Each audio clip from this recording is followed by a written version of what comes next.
Good morning बच्चों, मैं Shiv Gopal Singh, class 9th B.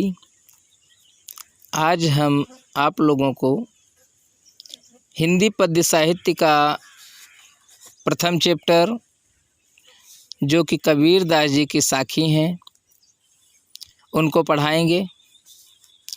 तो बच्चों देखिए, कबीरदास जी की साखी दोहों में लिखी हुई हैं।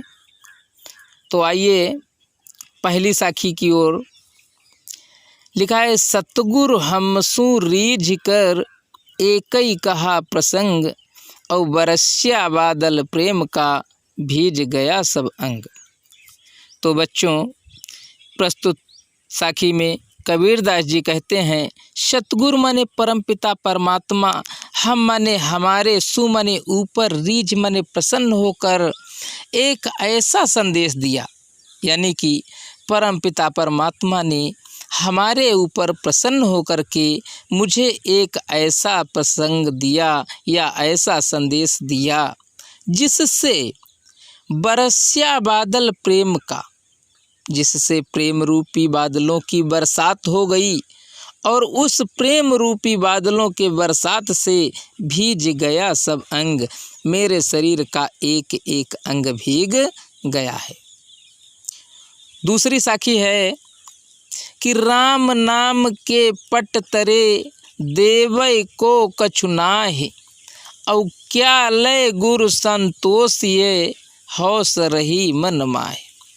इस साखी में कबीरदास जी कहते हैं कि राम नाम के पट तरे माने बदले में, यानी कि जिस परमपिता परमात्मा ने हमको मनुष्य का जन्म दिया, उस राम नाम के बदले में मेरे पास कुछ भी देने के लिए नहीं है। मैं अपने गुरु को ऐसी कौन सी वस्तु भेंट कर दूं जिससे गुरु जी को भी संतोष हो जाए और मुझे भी संतोष हो जाए। हौस रही मन माहे, यही हौसला हमारे मन में बनी हुई है। तीसरी साखी की ओर ध्यान दें। ज्ञान प्रत्याशा गुरु मिला। इस साखी में कबीरदास जी कहते हैं कि मुझे ज्ञान रूपी प्रकाश को देने वाला गुरु मिल गया है। सो जिन बिसर जाए, अब हम इसको कैसे भुला दें। क्योंकि जब गोविंद कृपा करी, जब परमपिता परमात्मा की ही कृपा हमारे ऊपर हुई है, तब गुरु मिलिया आए, तभी हमें ऐसा गुरु मिला है। अगली साखी देखिए बच्चों। माया दीपक नर पतंग, भ्रम भ्रम इवई पड़ंत। अब इस संसार के बारे में कहते हुए लिखा है कि माया दीपक नर पतंग, ये जो माया है, धन है, लक्ष्मी है, ये एक जलते हुए दीपक के समान है, और हम सब मनुष्य कीट पतंगों के समान हैं, जो भ्रम में पड़ कर के इधर उधर इसके चक्कर काट रहे हैं। कहाँ कबीर गुरु ज्ञान ते।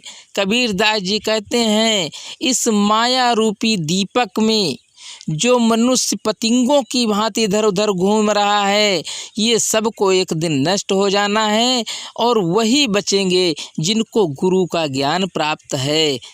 एक आध उपरंत, और इसमें से एक आध ही निकल पाएंगे जिनको गुरु का ज्ञान प्राप्त हुआ है।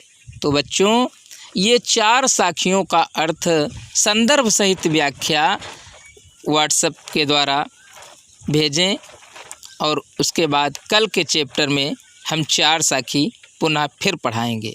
धन्यवाद।